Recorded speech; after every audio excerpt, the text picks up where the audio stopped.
अब आते हैं इस सवाल पर कि भारत और इंडिया में से क्या सही है। संविधान सभा में इस पर खूब बहस हुई थी। यह हमारे संविधान का अनुच्छेद 1 है और उसमें लिखा हुआ है India that is Bharat shall be A union of states. बड़ी इंटरेस्टिंग बात है कि उस समय डिबेट थी कि भारत का नाम भारत रखे या इंडिया रखे। कुछ लोगों ने आर्यव्रत भी कहा, आर्यव्रत कहा, कुछ ने हिंदुस्तान कहा, सब नाम चले। अंत में सहमति बनी कि नहीं, भारत और इंडिया ही ठीक है।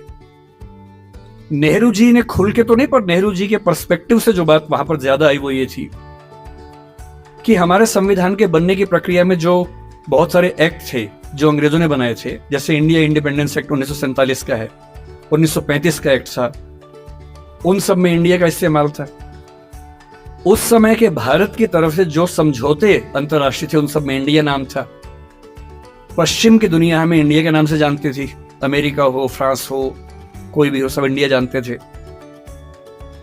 नेहरू जी का मिजाज जो था वो ये भी था कि हमें ग्लोबल पर्सपेक्टिव में चीजों को देखना है, पूरी दुनिया से संवाद करना है, क्योंकि उनकी रुचि अंतर्राष्ट्रीय मुद्दों में ज्यादा थी, बहुत ज्यादा थी। मेरे ख्याल से इन सब वजहों से तय हुआ कि हम अपना नाम इंडिया रखेंगे, पर इंडिया के बराबर महत्व भारत का भी रहेगा। तो लिखा गया India that is Bharat. India जो कि भारत है, राज्यों का एक संघ होगा। 4 दिन पहले की बात है, मैं हॉलैंड में एक टैक्सी में बैठा हुआ था। इंटरेस्टिंग बात सोच के देखिए, टैक्सी का ड्राइवर मोरक्को का रहने वाला था। उसको जैसे ही पता लगा मैं भारत से हूं, उसने मुझसे यही सवाल पूछा। उसने कहा okay, you are from India? मैंने कहा yes. We are listening to a debate India और Bharat, what do you think? मैं बड़ा चकित कि ये मोरक्को का आदमी हॉलैंड में रहता है, इसके मन में ये सवाल आ रहा है। तो मैंने कहा कि ये तो राजनीतिक कारणों से हुआ है, लेकिन बात अपने आप में सही है। मैंने कहा जैसे बॉम्बे मुंबई हुआ, मुझे खुशी हुई, क्योंकि मुंबई की आबादी के लिए मुंबई में जो मजा है वो बॉम्बे में नहीं है। बॉम्बे तो अंग्रेजों ने नाम दिया था। कोलकाता को कैलकाटा अंग्रेजों ने किया, तो बंगाल के लोगों ने कोलकाता कर दिया उसको। दिल्ली को दिल्ली के लोगों ने दिल्ली कर दिया, दिल्ली ही बना के रखा हुआ है, DILLI, ये होना चाहिए। काहे कि दिल्ली भाई, हम क्यों दिल्ली बोलेंगे दिल्ली?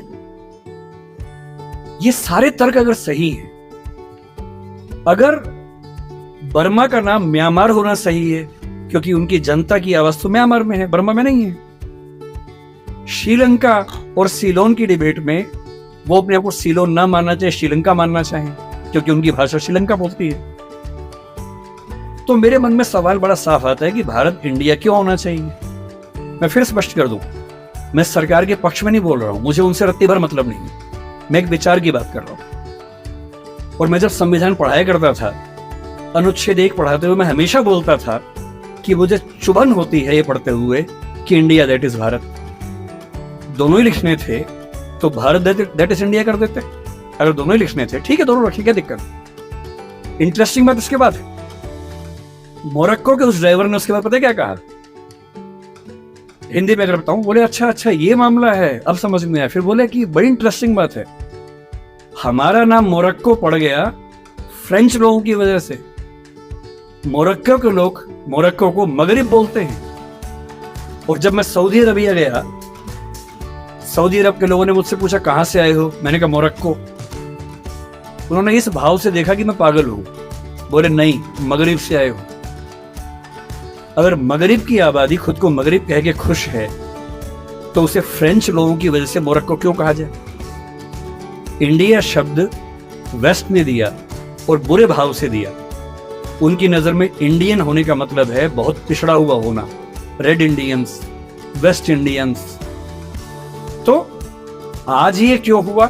मैं समझता हूं कि राजनीतिक निहितार्थ है और उस राजनीति में मेरी रुचि जरा सी भी नहीं है, लेकिन ये आज हो या कभी भी हो, मैं इस पक्ष में हूं कि देश का नाम देश की भाषा में होना चाहिए और देश की भाषा भारत के पक्ष में है। आप इंडिया भी रख लीजिए, इंडिया दैट इज भारत के बदले भारत दैट इज इंडिया मेरी पहली पसंद होगी। मुझे इंडिया से दिक्कत नहीं है, पर भारत मेरी पहली मोहब्बत है।